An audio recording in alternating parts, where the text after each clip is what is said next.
Guys তোমরাও চাইলে তোমাদের হাতে থাকা মোবাইল ফোন থেকে মাত্র এক ক্লিকে এই ধরনের ট্রেন্ডিং প্লেস অ্যান্ড প্রোফাইল পিকচারগুলো এডিটিং করতে পারবে। তার জন্য অবশ্যই লাস্ট পর্যন্ত ভিডিওটি দেখতে হবে, একদম স্কিপ না করে। গাইস এডিটিংটা করার জন্য আমাদের চলে যেতে হবে ক্রোম ব্রাউজারে। দেন আমরা সার্চ দেবো আইডিওগ্রাম। দেন আমরা এই ওয়েবসাইটটিতে ক্লিক করব। দেন আমরা এরকম একটি ইন্টারফেস দেখতে পারবো। দেন আমরা এখান থেকে প্লাস অপশনে ক্লিক করব। দেন আমাদের প্রম্পটটি দিয়ে দেব। এই প্রম্পটটি আমি কমেন্ট বক্সে দিয়ে দেব বা এখান থেকে স্ক্রিনশট মেরে নাও। দেন এখান থেকে আমরা জেনারেটে ক্লিক করব।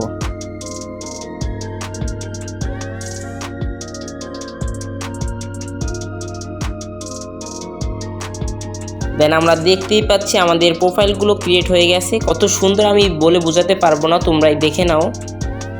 দেন এইগুলো তোমরা প্রোফাইল পিকচার হিসেবে ব্যবহার করতে পারবো, যে কোনো প্ল্যাটফর্মে হতে পারে, ফেসবুক হতে পারে, টিকটক অ্যান্ড তোমাদের যে কোনো প্ল্যাটফর্মে তোমরা এগুলো ইউজ করতে পারবা। আজকে পর্যন্তই গাইস, দেখা হবে অন্য কোনো ভিডিওতে অন্য কোনো সময়। আর যদি এই ভিডিওটি একটুও ভালো লাগে তোমাদের কাছে তাহলে অবশ্যই সাবস্ক্রাইব করবে আমাদের চ্যানেলটি এরকম আরও নতুন নতুন এডিটিং ভিডিও পেতে। সবাইকে আসসালামু আলাইকুম।